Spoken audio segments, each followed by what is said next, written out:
started. Good evening, Shavua Tov. We're going to do is a few things tonight. I'm going to do in groups of, first we're going to start with two psukim, Dalet and Hey. I'm going to reread them. We're going to look at some commentaries, and then we're going to look at Vav and Zayin after that. Hopefully, we'll get to all that and some commentaries along with this one topic I mentioned in the message today. We will hopefully get to all that. So I'm going to reread. I say reread because we read the entire chapter already. I'm going to reread those two psukim first. So we're in the first Perek of Ezra, Sefer Ezra, pasuk Dalet. We already know that there's been the first few psukim is the Hatzarat Koresh, or the declaration of Koresh to tell the Jews to go back to Israel to rebuild the Beit HaMikdash. And we talked last week about the idea he didn't say anything about building the land, the infrastructure. And now, after that Hatzara, after that declaration, it continues with Pasuk Dalet.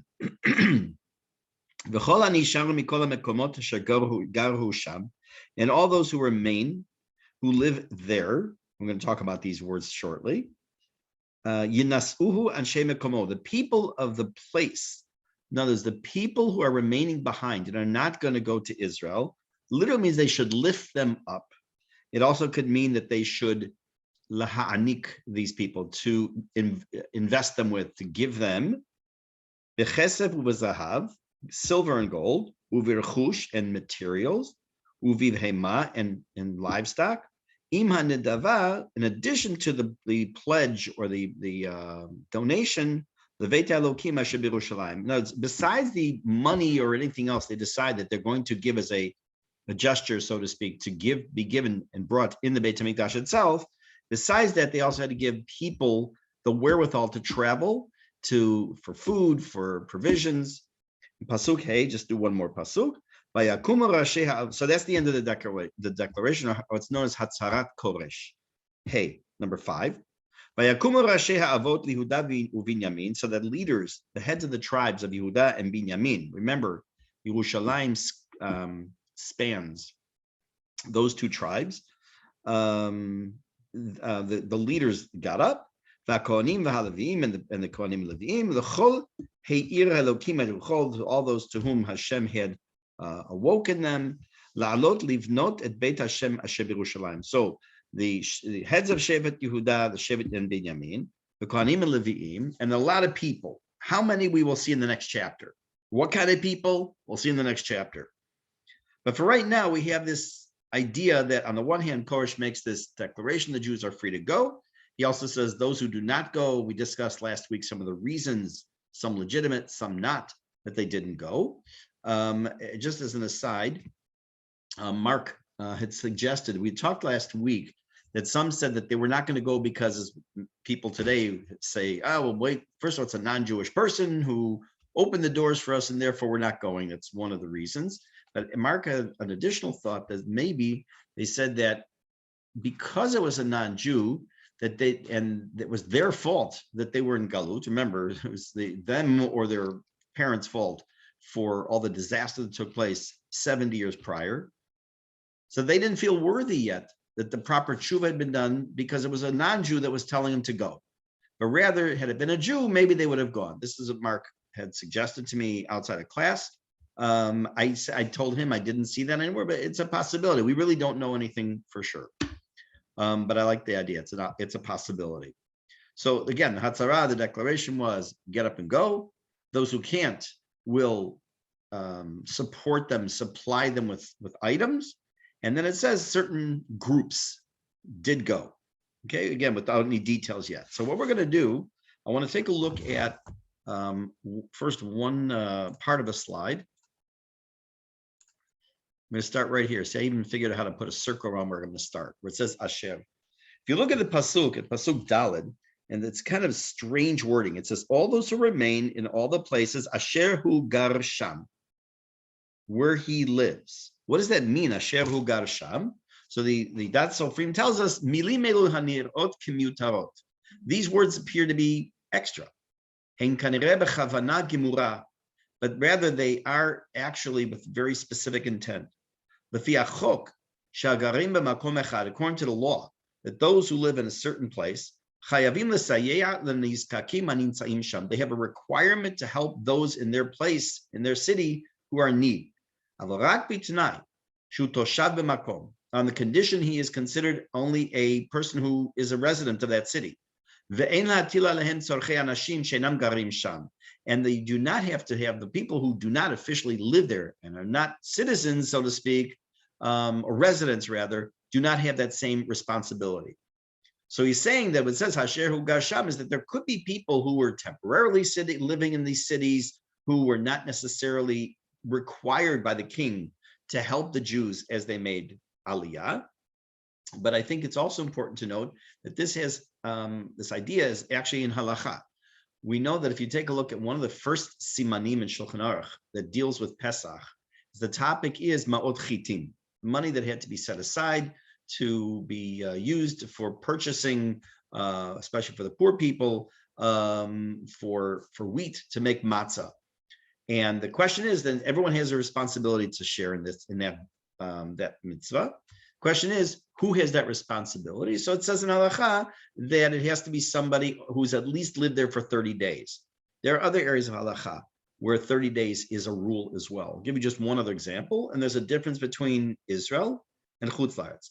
In the first case, of Ma'ot Chitim, it's the same rule. Whether you're in Israel and Chutz La'aretz, you have a responsibility after living in a city 30 days, even if you're only renting, to participate in the mitzvah in your city of Ma'ot Chitim.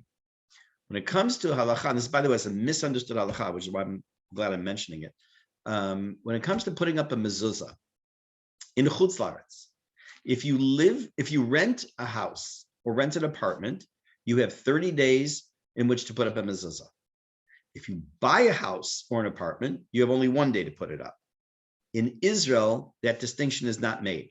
Whether you buy or rent, on day number 1, you have a responsibility to put up the mezuzah. That has nothing to do with residency. That's just a 30-day issue that I wanted to mention just by the by. Now, if we look down here, go down further on the slide, it says b'chesef u'b'zahav, right? So I'm going to now just move this up so you can see better. Forget these circles.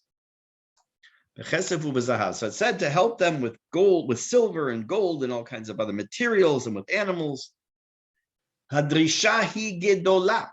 That which is being required or asked of them by the king to do is very, very big ask. They weren't just asked to give something stam, something just perfunctory. Now, one thing I didn't mention, and I kind of left it till here, is he's not telling the Jews only to help the Jews. He's telling those that are in his kingdom, where Jews will be leaving from to go to Israel, that the non-Jewish communities have to help them as well. Because he's saying, is no reason for the Goyim to help the Jews just to give them kesef and zahav.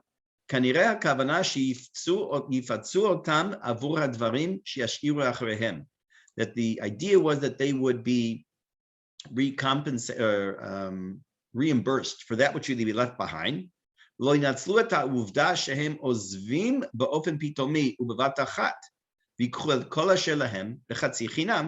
And it would not be as if they're kind of like running away and they're just suddenly exiting the country. What's going on? What does this all mean? The general idea is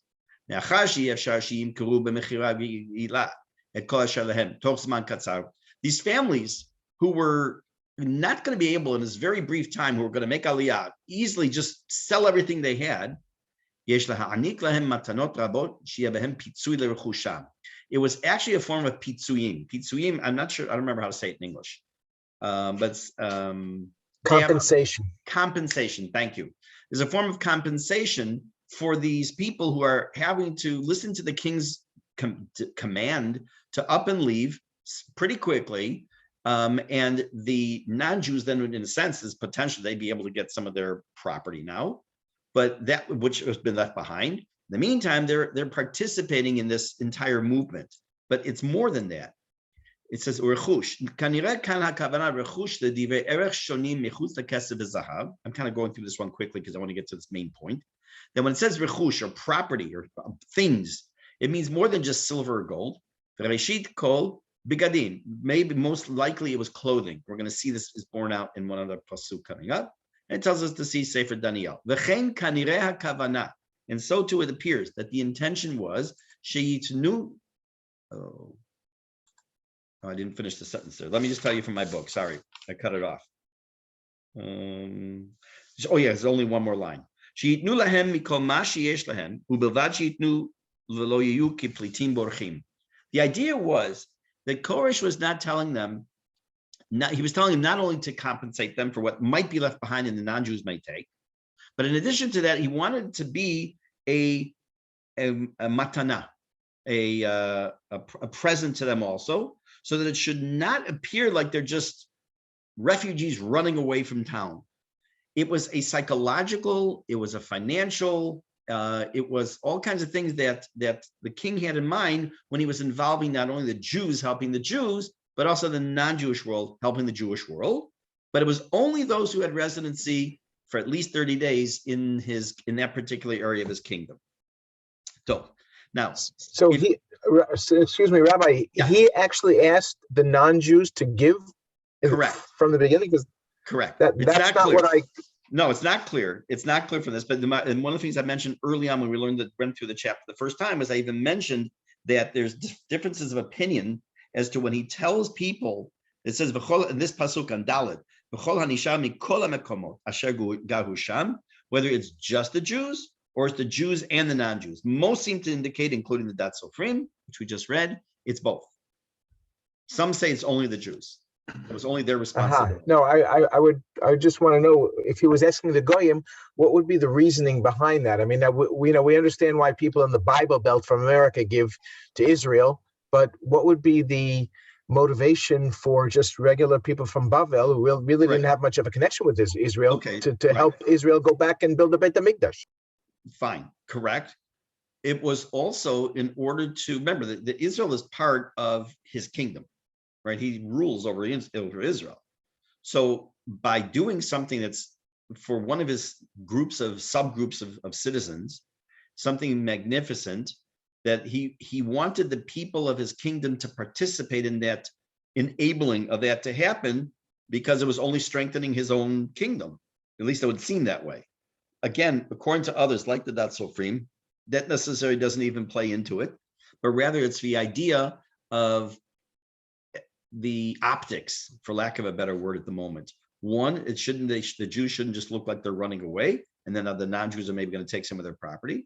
But the fact that they are going, and they're going with being invested with items from the non-Jews as well, according to those who say it was non-Jews, is also showing that, number one, they're not just stam running away, and number two, that if the non-Jewish people decide they're going to take that which has been left behind by the Jews, they get compensated for that in return for what they gave to the Jews to go.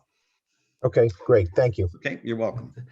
This seems somewhat reminiscent of Yetziat Mitzrayim, where the Jews, ask them their neighbors, non-Jewish neighbors, the rechush.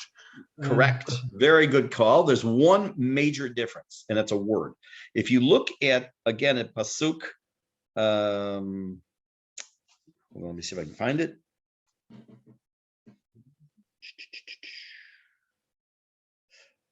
Okay, sorry, I'm looking right at it. Pasuk Dalet. It says Yinasuhu, right? So I told you before that the idea of literally means like Parshat Ki of Naso, Kitisa. This is in Lashon to raise them up. This, and according to all the Mefarshim that I've come across, this is the concept of nitina, of just giving. When you look at Mitziat Mitzrayim, it's Vayash Ilum, right? It was the concept of on loan. It wasn't a giving.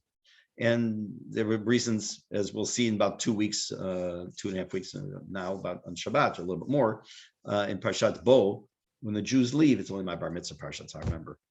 Sometimes people say, wow, how did you know that pasuk bahar? So I read it, a million times when I was preparing for my bar mitzvah. It kind of sticks in the head. So yeah, it is definitely reminiscent of that. Okay, so what's missing here? I want to ask you a question before I just play my hand. Look at pasuk hey. What's missing? It says, and the heads of the tribes of Yehuda and Binyamin they got up, and the Levim and the Kohanim did, and all those who Hashem moved them and Spirit moved them to go to Yerushalayim. What's missing? It's not a who, it's a what.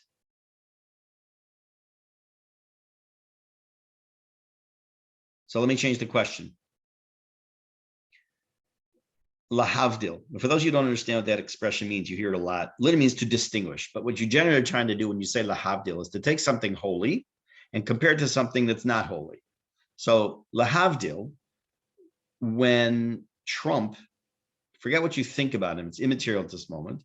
When Trump moved the embassy of the United States to Yerushalayim, making a statement that Yerushalayim is the capital of Israel, how did you feel about that? Forget the politics. But what emotion might you have had? You feel free to take yourself off mute. Were you sad about it? No takers? Yeah, I'll take it. Okay. I need a bunch of goyim to tell me what God says. No, that's not the point at all, Arya. You missed my I question. understand, but I'm not a cynical person. I know you're cynical. And I'm glad that they finally came around to it. right. Okay. We live in the world where you have to take political considerations into account, and words mean a lot. Actions mean a lot. The fact that people, Dafka, that didn't put their embassies in Yerushalayim was a huge statement. The fact that it was moved to Yerushalayim is a very big statement. We don't need the United States or Ukraine now or anybody else to say, what is the capital of Israel? We know what the capital is, the eternal capital of Israel, the undivided capital of Israel. I agree 100%. But from the outside world to the outside world, that statement was gigantic. It was a very special moment politically, not talking religiously, I'm talking politically. It was a very special political move. Imagine, not imagine. Yeah, it's imagine. You're living in Bavel. Your life is pretty decent, but you're still in Galut. And the king gives permission and says, not only, look, you guys can go back, but I'm going to not only tell you what you're going to do, you're going to rebuild your Beit HaMikdash, I'm going to help you do it. I'm going to make sure that your fellow Jews help you, and make sure, according to some, that my other citizens, you don't call them citizens, you call subjects, will also help you. How would you feel about that? Pack up and go home. You pack up and go home, but how would you feel? Would you be scared? Would you be anxious, happy? Justified. Justified. That's justification. Justified isn't an emotion. Maybe I'm using the wrong. Well, I mean, you're right. You feel justified. That's good. But I'm asking you, how would you feel? There's one thing really missing. It's glaringly missing from this. What's that? Relieved. Relieved. That they don't think I'm crazy for wanting to do it. Okay. I think that there's an emotion that's really missing here. That's joy. It's joy. Happiness. Not only that, there's no diyun. There's no debate, there's no public meetings about it. It's just, it tells us, okay, then they got it. Some of these people went. Let's take a look at something here. And sorry, I think this next slide's a little fuzzy. Sorry, the other ones will not be. There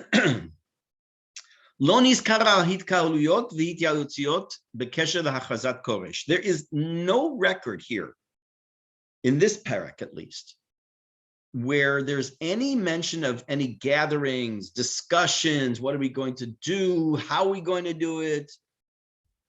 In the 8th chapter later, I mentioned to you when we previewed this book that there's, until you get to Perek Zayin, there's no mention of Ezra. Once we get to mention of Ezra, there's an additional wave of Aliyah with Ezra, which we're going to talk about maybe still tonight. So later, when it talks about Ezra taking the Jews, there is a discussion about what they did, how they planned for it and everything, but here there's nothing. There's absolutely nothing. There's a hatzara, there's a declaration, and some people go. Mistaber ki ayu diunim v'lo nechtav. It's quite likely there was diunim. What is a diun? A diun is a debate, a discussion, but it's just not recorded here. Why? The Navi only includes things that are meant to be either for our praise or not for our praise, he wants to tell us. Now, this is not mentioning what Harry said before. Unlike the time of Mitzrayim, when Moshe Rabbeinu came to take us out of bondage and the lowliness we were at, in the time of Moshe, compared to today, is a totally different picture.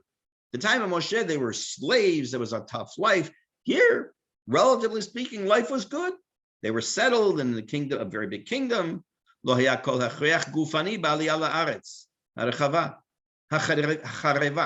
was no real need, at least physically, to run back to a destroyed wasteland of Israel at that moment. I shouldn't say wasteland, wasted, laid waste. And it was only for religious reasons, spiritual reasons, that would have been what would have moved a person to want to make aliyah. There were also some spiritual reasons not to go. We talked about this last week. Because it was a non-Jewish king that was just asking him, telling him to go. They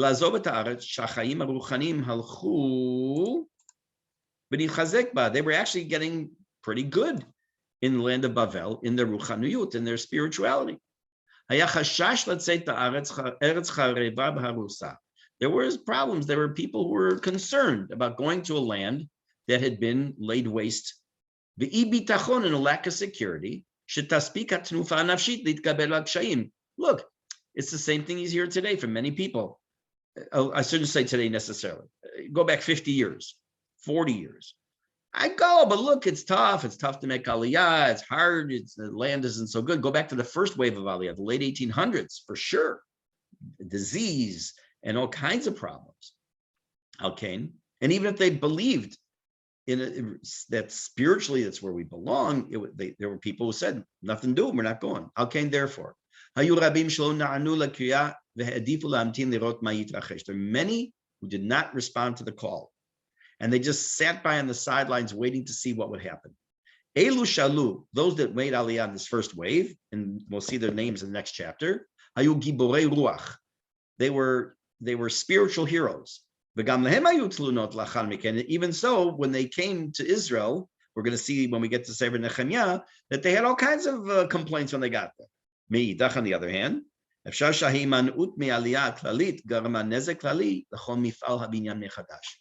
possible that since there were a lot of people that did not go, that somehow also caused a general damage to the whole concept of going and rebuilding the Beit HaMikdash. I'm not going to read this next part. Okay, now before I get to this slide,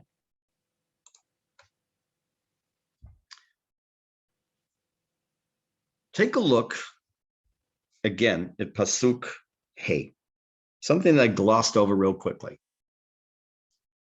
It says in the Pasuk about the tribes of Judah, or the heads of Judah and Binyamin, the Kohanim and Levim. Then what's the next thing say? Who went? L'chol he'ir ha'elokim et rucho. Go back for a second to Pasuk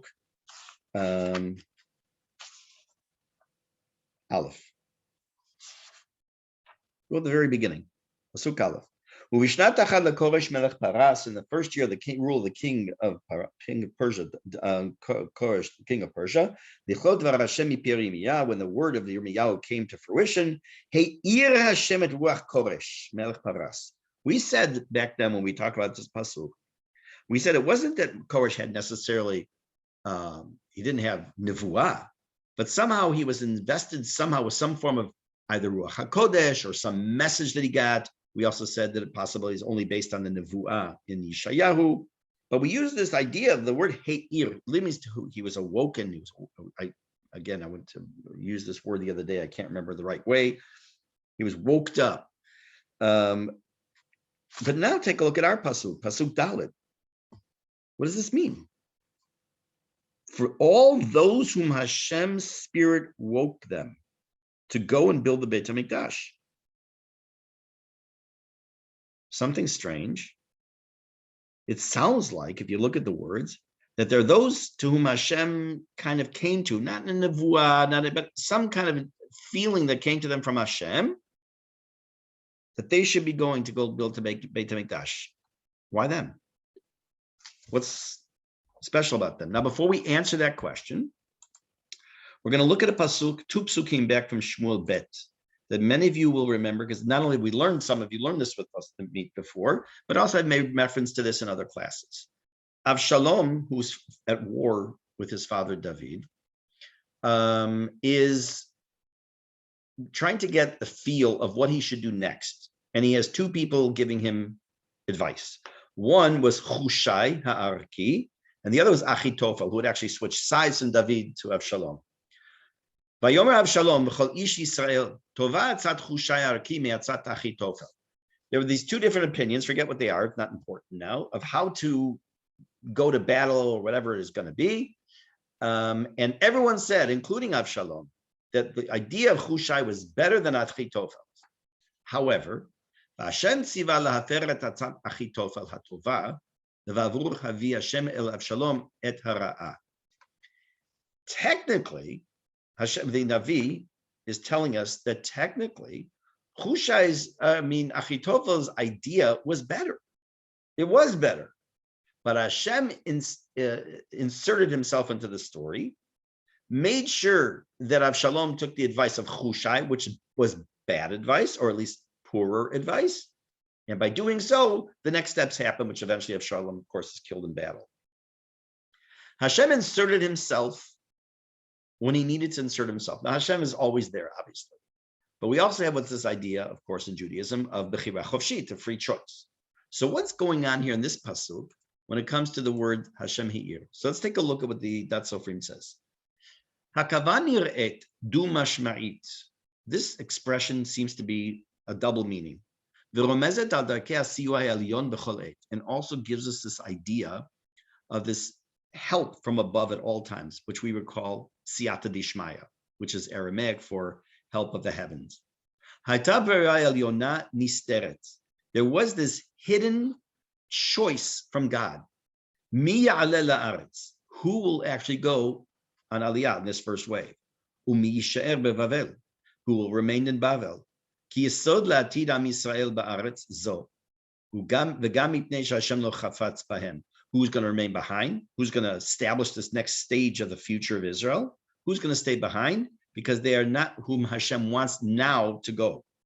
Siyua elyon zeh, this upper means help from Hashem, lo kavat b'chirei asher yachid, did not necessarily establish the choice of each individual. Many who did not necessarily have this push from God,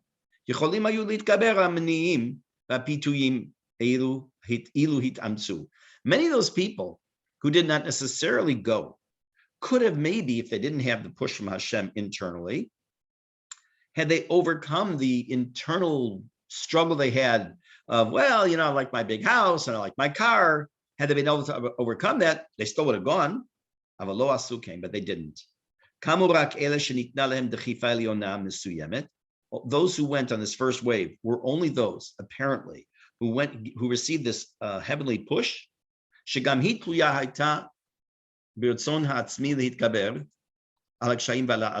they also needed, even though they had this heavenly push, they still needed to overcome internal struggle. Even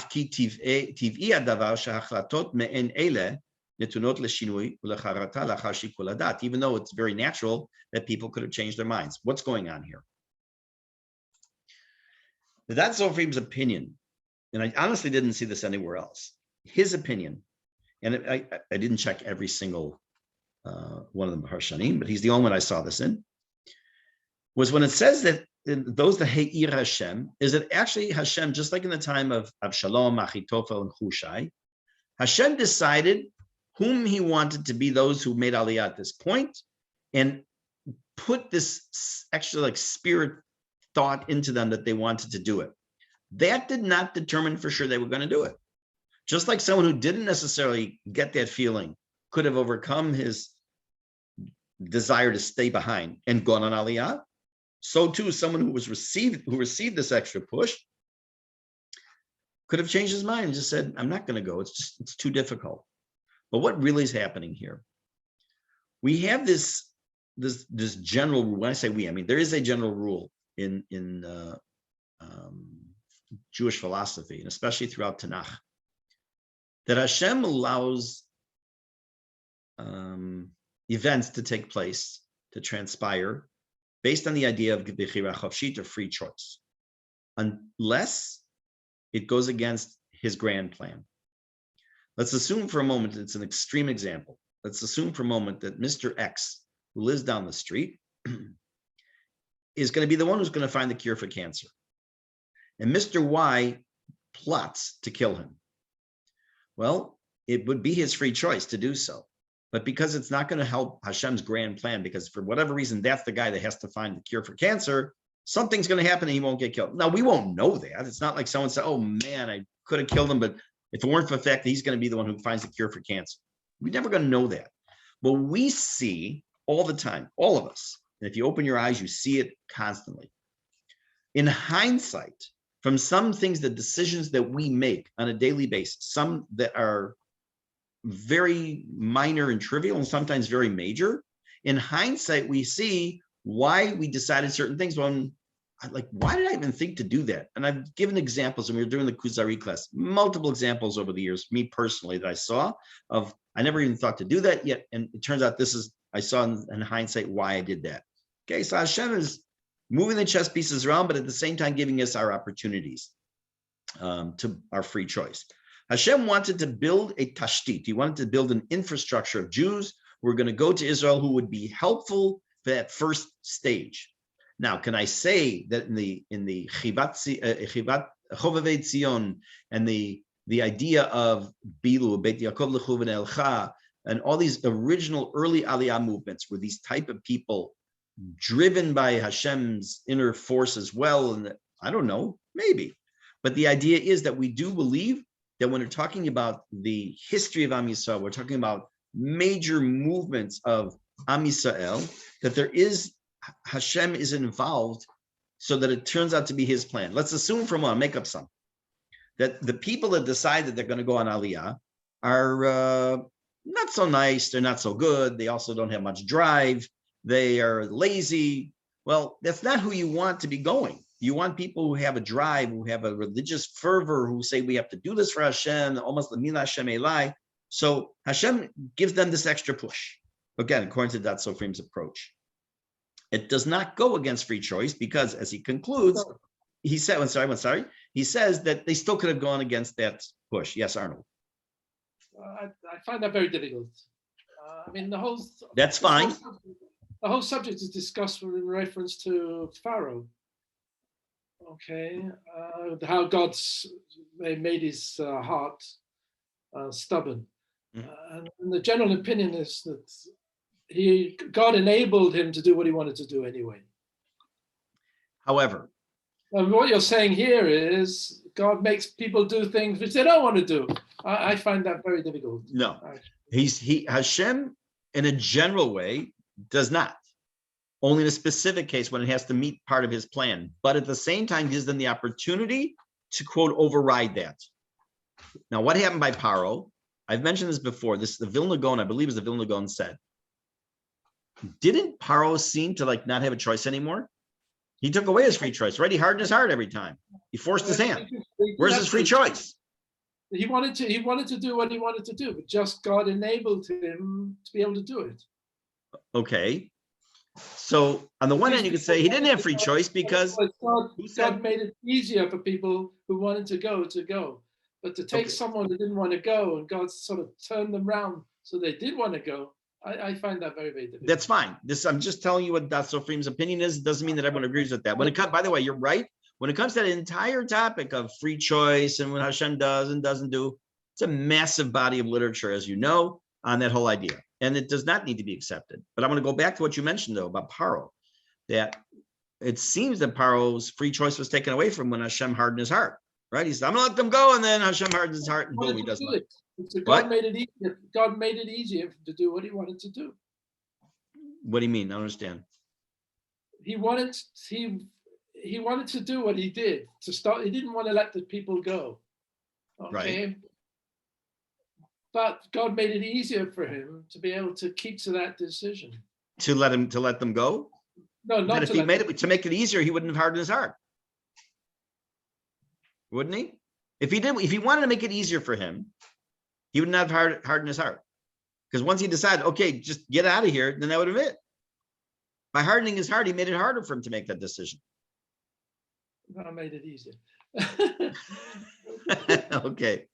We'll have to agree to disagree, I guess. But the Vilna Gaon basically said, if I remember right, There were lots of other circumstances. In other words, there were circumstances which made it he should have let the people go, but he really didn't want to let the people go.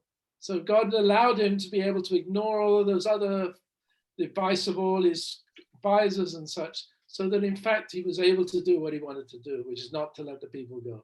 Okay, so you're sort of with So he hardened partially his where the heart Vilna Gaon in goes. relation to all the yeah. things around him. Right. So let me tell you where the Yeah. Vilna Gaon goes with this. He says that if Hashem had given them a few makot and then he let them go, it would not be Paro's decision to let them go. It would be he was forced into it. His hand was forced because, okay, stop beating me. I'm just going to let them go. By hardening his heart, by saying now he's taking away that sting of the makkah. Now he has to decide what he's going to do. He's giving him free choice. That's one opinion. Another opinion is when you take a look at somebody who's never used drugs and they take cocaine for the first time, that's an absolute free choice. They have this, unless someone, of course, forces them. But generally speaking, it's an absolute free choice. They decide to take it. But once they're hooked, once they're addicted to it, they no longer have a free choice. That's become a drive inside that they have, an addiction to it, correct? So he says, I forgot who it was that said this, is that Paro, it's not that Hashem took away his free choice, it's that Paro gave up his free choice. He no longer had it. He became to such a situation where he didn't have it. But I don't want to digress anymore into we could actually talk about in a couple of weeks when we start talking about the whole Hashem hardening his heart.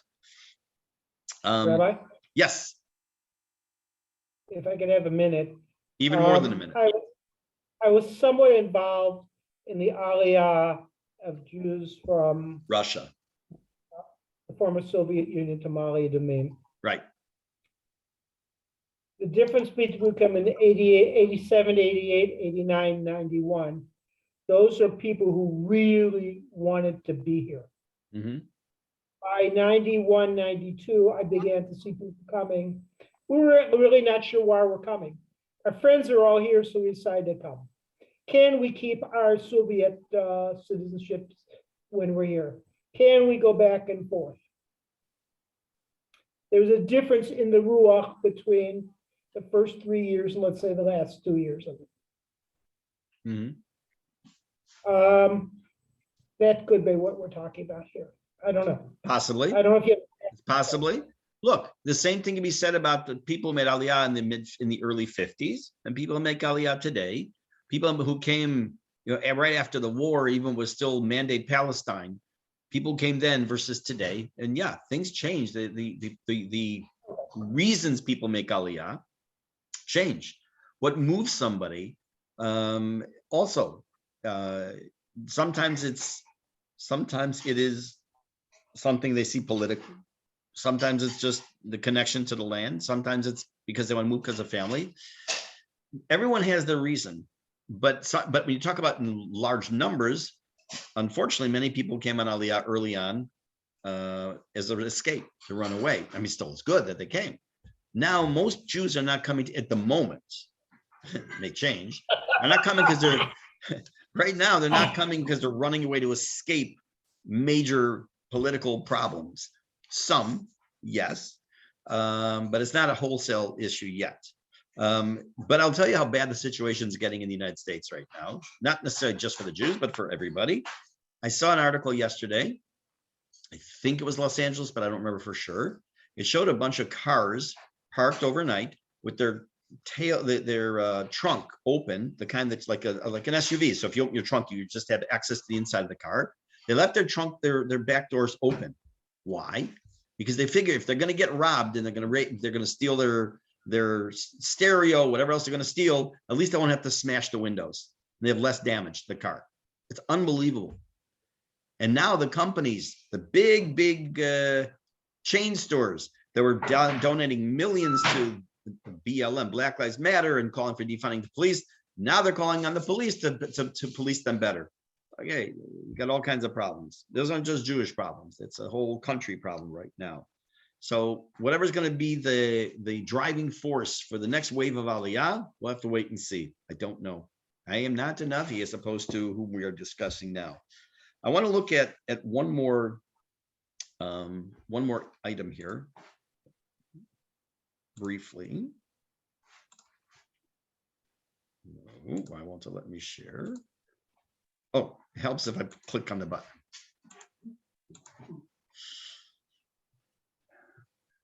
This is the. I'm just going to interrupt. Sorry. If you were really right, or at least if this interpretation. That's so free, yeah. Because everyone would be wondering why they did something. I mean, why did I do that? I didn't really want to do that. I mean, I'll tell you honestly, there are times I have done that. Absolutely said, why did I just do that? Not every 15 minutes, but I definitely have. Not like, wait, why did I come into the kitchen? Not that. Not the senior moment. I'm not talking about that. But there's no question I have done that. And I imagine others have as well. Anyway.